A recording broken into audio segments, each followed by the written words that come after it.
Hello प्यारे बच्चों, मैं सुधा स्वागत करती हूँ आप सबका आपके अपने चैनल तैयारी ऑनलाइन में। आज की वीडियो में हम वर्कशीट नंबर 13 को सॉल्व करेंगे। ये वर्कशीट क्लास 9 का है और वर्कशीट हमारी हिंदी विषय का है।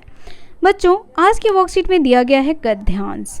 हम इस गद्यांश को सबसे पहले पढ़ेंगे और गद्यांश से संबंधित जो भी प्रश्न दिए गए हैं उसके उत्तर देंगे। बच्चों, गद्यांश अगर आप ध्यानपूर्वक पढ़ेंगे तो आपके सारे प्रश्नों के उत्तर आपको गद्यांश में ही मिल जाएंगे। चलिए बच्चों, तो पढ़ते हैं गद्यांश। मानव की स्वभावगत प्रवृत्तियों में एक बड़ी ही मोहक प्रवृत्ति है हास्य विनोद। हास्य विनोद कहने का अर्थ है बच्चों, जब हम क्या करते हैं, एक दूसरे से हंसी मजाक करते हैं। तो यहाँ पर जो लेखक हैं वो कह रहे हैं कि मानव के स्वभावगत प्रवृत्तियों में से एक है हास्य विनोद, यानी जो हमारे स्वभाव में शामिल है। हम एक दूसरे से मजाक करते हैं और मजाक मजाक में खूब हंसी करते हैं। हम एक दूसरे से मजाक करते हैं और मजाक मजाक में खूब सारी मस्तियाँ किया करते हैं। जिंदगी केवल कराहों का सिलसिला, आहों का जलजला, दर्द की दास्तान बनकर रह जाएगा यदि उसमें हास्य विनोद ना हो। अब देखिए लेखक कितनी बड़ी बात कह रहे हैं। यहाँ पे कह रहे हैं कि अगर हमारी ज़िंदगी में हास्य विनोद ना हो, यानी जब हम किसी से हंसी मजाक ना करें तो हमारी ज़िंदगी कैसी बन जाएगी? कराहों से भरी हुई, यानी बहुत ही दर्द हो। हमारी ज़िंदगी में दर्द ही दर्द होगा, दुख ही दुख होगा अगर हमारी मनोवृत्ति हास्य विनोद ना होगी तब। इसीलिए हमें कैसा होना चाहिए? हंसमुख होना चाहिए। सभी से अच्छे से हंसते खेलते बातें करनी चाहिए। हास्य लाख दुखों की अचूक औषधि है। कहते हैं ना, हंसते खेलते रहने वाला इंसान हमेशा स्वस्थ रहता है। इसीलिए लेखक कहते हैं कि हास्य जो है वह लाख दुखों की अचूक औषधि है और स्वास्थ्य का अनोखा मंत्र है। चिंताओं के पुलिंदे को थोड़ी देर के लिए अलग करने में हास्य विनोद सक्षम है। कविता केवल हृदय का उद्गार है, किंतु विनोद रोम रोम का उद्गार है। कविता क्या है? लेखक कहते हैं कविता क्या है? वह हृदय का उद्गार है। कविता हमारे हृदय से निकलती है, किंतु विनोद रोम रोम का उद्गार। लेकिन जब हम दिल खोल के हंसते हैं, पूरा रोम रोम क्या होता है? उससे प्रफुल्लित होता है, आनंद महसूस करता है। हास्य विनोद एक प्रकार की ऊर्जा है, यानी एनर्जी है। इससे हमें एनर्जी मिलती है जिसमें शरीर और मस्तिष्क को नई शक्ति मिलती है। आप लोगों ने भी देखा होगा, जब आप लोग खुल के हंसते हैं, खेलते हैं, खिलखिलाते हैं तो मन कैसा रहता है? बिल्कुल शांत और बहुत ही तरोताज़ा हम महसूस करते हैं। थकी तनी सिराओं में मकर ध्वज की सी उष्मा आ जाती है। किसकी जैसी उष्मा आती है? मकर ध्वज जैसी उष्मा आती है जब हम क्या करते हैं? हंसते मुस्कुराते रहते हैं। गांधी जी ने कहा है, यदि मुझ में विनोद का भाव ना हो तो मैंने बहुत पहले ही आत्महत्या कर ली होती। अब देखिए बच्चों, हमारे राष्ट्रपिता हैं महात्मा गांधी। उन्होंने कहा है कि अगर मेरे अंदर ये हास्य विनोद नहीं होता तो शायद ही मैं इतने दिनों तक जी पाता। संतों ने भी कहा है, यदि दुखों में भी सुख की अनुभूति चाहते हो तो हंसमुख बनो। जीवन में कितने भी दुख हैं, अगर आप हंसते खिलखिलाते रहोगे तो वो दुख जो है वह कब सुख में परिवर्तित हो जाएगा यह आपको पता भी नहीं चलेगा। वह मनुष्य ही भाग्यशाली है जिसे विधाता से हास्य और विनोद का बहुमूल्य वरदान मिला हो। फोटोग्राफर फोटो खींचने के समय चाहता है कि आप एक क्षण के लिए मुस्कुराएं, किंतु विधाता फोटोग्राफर चाहता है जो कि आप जीवन भर विधाता फोटोग्राफर चाहता है कि आप जीवन भर मुस्कुराते रहें।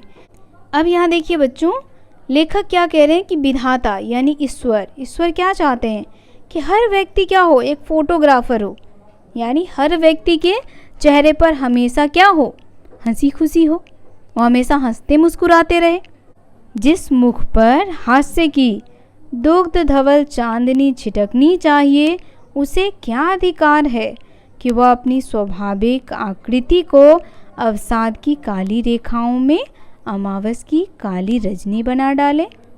लेखक कह रहे हैं कि जिस मुख पर क्या होना चाहिए, हंसी मुस्कुराहट छलकनी चाहिए। ठीक है, लोग क्या करते हैं, कभी कभी स्वभाववश अपने मुंह पर दुख अवसाद के काली रजनी को डाले रहते हैं, यानी ना वो हंसते हैं, ना खिलखिलाते हैं और ना ही किसी से बात करते हैं। तो बच्चों ये गद्यांश जो है वो हमने पढ़ लिया, इसे समझ लिया। अब देखते हैं इससे संबंधित प्रश्नों को। पहला प्रश्न है, जीवन में हास्य विनोद परमावश्यक क्यों है? क्यों है बच्चों? क्योंकि हास्य विनोद से क्या होता है, हमारी जीवन जो है वह प्रफुल्लित रहती है और हास्य विनोद हमारे लिए ऊर्जा का काम करता है। तो इसका उत्तर आप यहीं से लिख सकते हैं। तो देखिए बच्चों, आप यहाँ लिखेंगे इसका उत्तर इस प्रकार कि जीवन में हास्य विनोद परमावश्यक है, क्योंकि हास्य जो है वह लाखों दुखों की अचूक औषधि है, स्वास्थ्य का अनोखा मंत्र है, चिंताओं के पुलिंदों को थोड़ी देर के लिए अलग करने में हास्य विनोद सक्षम है। तो ये हो गया इसका उत्तर। आप चाहें तो इसमें से बहुत लिख सकते हैं, मैंने बस इतना ही बताया आपको। अब आगे देखिए, दूसरा प्रश्न हमारा है, हास्य विनोद में कौन सा समास है? तो देखिए बच्चों, हास्य विनोद, यहाँ पे आपसे समास पूछा गया है। समास तो आप लोगों ने पढ़ा ही होगा, तो आप हमें कमेंट करके बताएं कि समास के कितने भेद हैं। और बच्चों, हास्य विनोद जो है वो द्वंद्व समास है। हास्य और विनोद मिलकर के क्या बना है, हास्य विनोद। तो आप यहाँ पर इस प्रकार लिखेंगे, द्वंद्व समास। ठीक है बच्चों। तीसरा प्रश्न देखिए, हास्य हमें किससे मुक्ति प्रदान करता है? तो बच्चों, हास्य हमें अवसाद से मुक्ति प्रदान करता है। तो बच्चों, यहाँ आप अपना उत्तर स्वयं लिख सकते हैं इस प्रकार कि हास्य विनोद हमें सभी समस्याओं से मुक्ति प्रदान करता है। यहाँ ये हो गया आपका एक शब्द में, सभी समस्याओं से मुक्ति प्रदान करता है। हास्य विनोद हमें सफलता की ओर ले जाता है।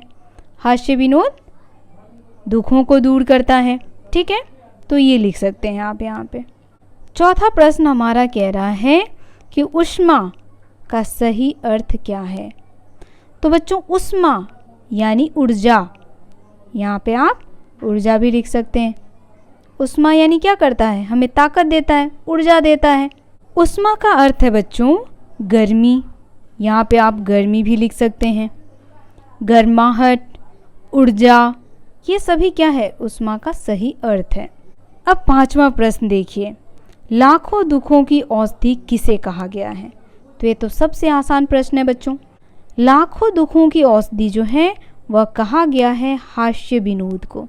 आप यहाँ पे इस प्रकार लिखेंगे कि लाखों दुखों की औषधि हास्य विनोद को कहा गया है। ठीक है बच्चों, ये रहा पांचवें प्रश्न का उत्तर। अगर आपको कहीं भी समस्या होती है इसमें, तो आप हमें कमेंट करके अवश्य बता सकते हैं।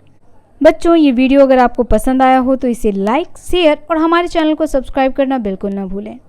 तो मिलते हैं आपसे अगले वर्कशीट में। तब तक के लिए आप सभी का धन्यवाद।